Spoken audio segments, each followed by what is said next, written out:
қадамҷо яъне осорхонаи адабии устод Садриддин Айнӣ дар кӯчаи Ҳамза Ҳакимзодаи шаҳри Душанбе воқеъ гардидааст. устод Садриддин Айнӣ дар ин ҳавли солҳои охири ҳаёташро яъне аз соли 1951 то соли 1954 сипарӣ намудааст. 3 сол ҳам хотираҳои хеле рангин дорад.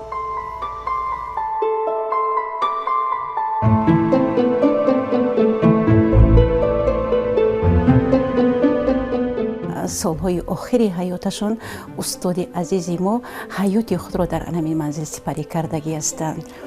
аз соли 1951 то соли 1954 бо аҳли байти хеш хеле ҳаёти хубе гузарондагӣ ҳастанд. бигузор камам бошад, мо хушбахтона ба меҳмонони худ муаррифӣ карда метавонем ки дар ин манзил қадамгоҳи устод аст.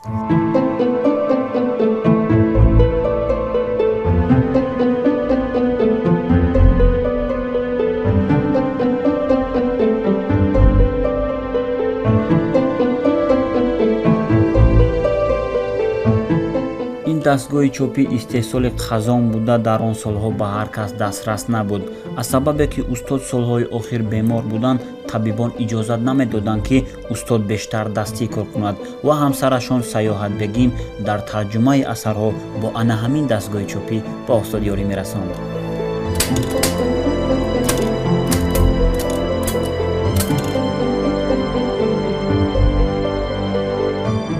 зи лавҳи гӯрҳо аз мармари сарди мазористон, зи хоки мурдагони мурдатар аз зинда дар гӯрон, зи нақши ҳар катиба нақши нохун дар тани зиндон, зи соҳилҳои бедарьё зи дарёҳои беҷарён. ту моро ёфтӣ устод, ту моро кофтӣ устод. ин шахсияти бузург бо бисёр аз осори гаронбаҳои худ ки амонанди ёддоштҳо ки энциклопедияи халқи тоҷик ба шумор меравад, тамоми ҷузъи даврони гузаштане ки давраи амириро дар ин асари худ нишон доданд. ашёҳое ки аз устод боқӣ мондагӣ аст ҳамчун нигораҳои нодир ҳифз карда мешаванд. аз ҷумла сару либоси устод ки солҳои охири ҳаёташон истифода бурдагӣ ҳастанд. солҳои 1940 то 1951-54 айнан агар аҳамият дода бошед, дар ҳама аксҳо устод хеле хоксорона либос пӯшидагӣ ҳастанд бо ҳамон тӯпии сари тоҷиконашон хеле оддӣ. ҳарчанд оддӣ бошад, ин карбоси тоза аз пахтаи тоза ки барои бадан хеле муфидбахш аст.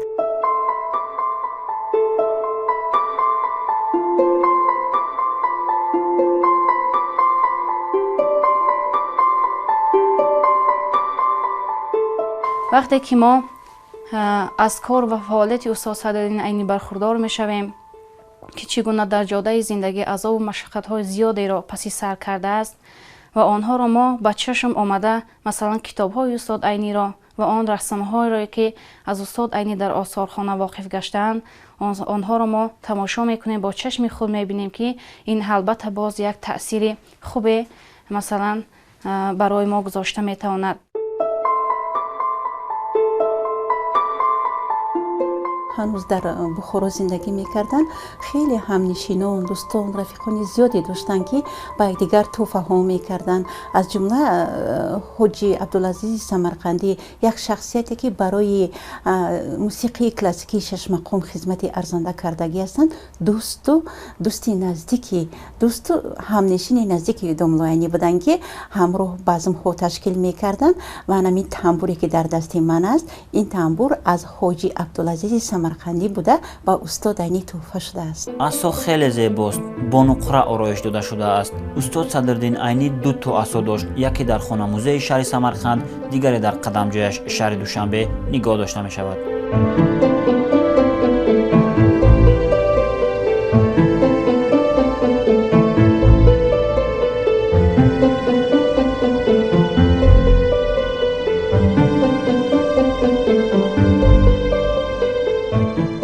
яке аз нигораҳои хеле хурд بر زمین خیلی گرانبها، ارزشش بی‌بها است. در استخوان‌ها حفظ کرده می شود. من بینید که قلمدان است. هنوز در سن 6 سالگی از طرف پدرشون تحفه شدگی بود. اکنون گویم این نخستین تحفه‌ای که استاد عینی قبول کردگی بودند.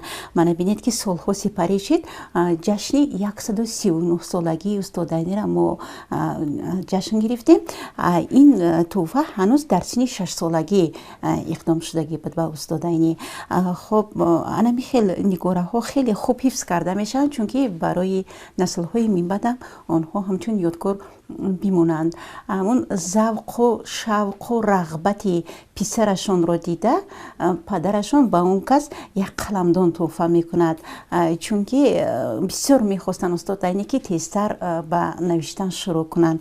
من بینید که یک چیزی خیلی زیبایی که تو هنوز موهیت و نقش خودش هیچ گم نکرده است.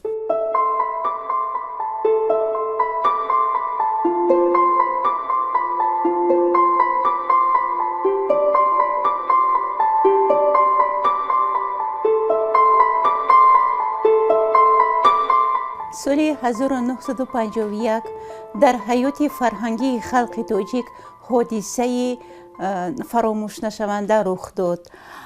استاد عینی و هم‌اسلکان او برای گشوده شوی اکادمی فن‌های ریسپوبلیکای سوویتی سوسیالیستی تاجیکستان سهم بی‌اندازه زیادی گرفتند و 14 اپریل سال 1951 نخستین بار اکادمی فن‌های جمهوری ریسپوبلیکای سوویتی سوسیالیستی تاجیکستان تأسیس یافت و نخستین پرزیدنت اکادمی فن‌های ریسپوبلیکای سوویتی سوسیالیستی تاجیکستان استاد عینی تعیین گردید و طی 3 سال آخری حیاتشان انا در همین میز و کرسی استاد فعالیت کردند که این میز و کرسی از مصر عرب تحفه شد به اکادمی فنها و بعد آنی که استاد عینی از حیات گذشتند، حیات را پدرود گفتند، پسرشان شادروان کمال‌الدین عینی این میز و کرسی را به آثارخانه آورده همچون نگاره نادر حفظ کرده می شود.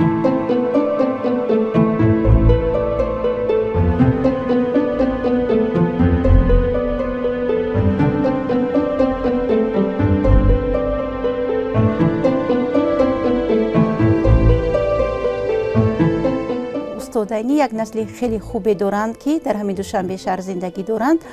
فرزندان استاد عینی بر حیات نیستند. شادروان خالده، کمال‌الدین و لطفیه خیلی برای رشد و رونق علم و فرهنگ و صنعت ملت خلق تاجیک خدمت ارزنده کردگی هستند. حاضر اکو پیوندان من شادروان کمال‌الدین عینی، ایرج، لیلا بانو، فرزندی لطفیه عینی رخشان خیلی با ما در همکاری هستند، پیوسته به واسطه در چهاربینی همون اشتراک میکنند، برای آبادانی آثارخانه کوشش میکنند که سهم خود را گذرانند.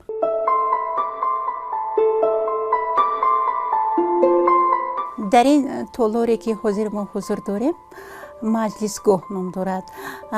وقتی که استاد عینی بر حیات بودند در اینجا زندگی میکردند یک ایوانی تاجیکانه بودگی، خیلی بعداً با تقاضای زمانه کمی دیگرگونی ها در آورده شده است و ما با تالاری مجلسگاه ترتیب عوض کرده ایم و بعضی محفل ها چهاربینی های علمی فرهنگی مون در همینجا همراه دانشجویان میگذرانیم، چون که اکنون برای گذراندن همین چهاربینی ها عینی مدعا است.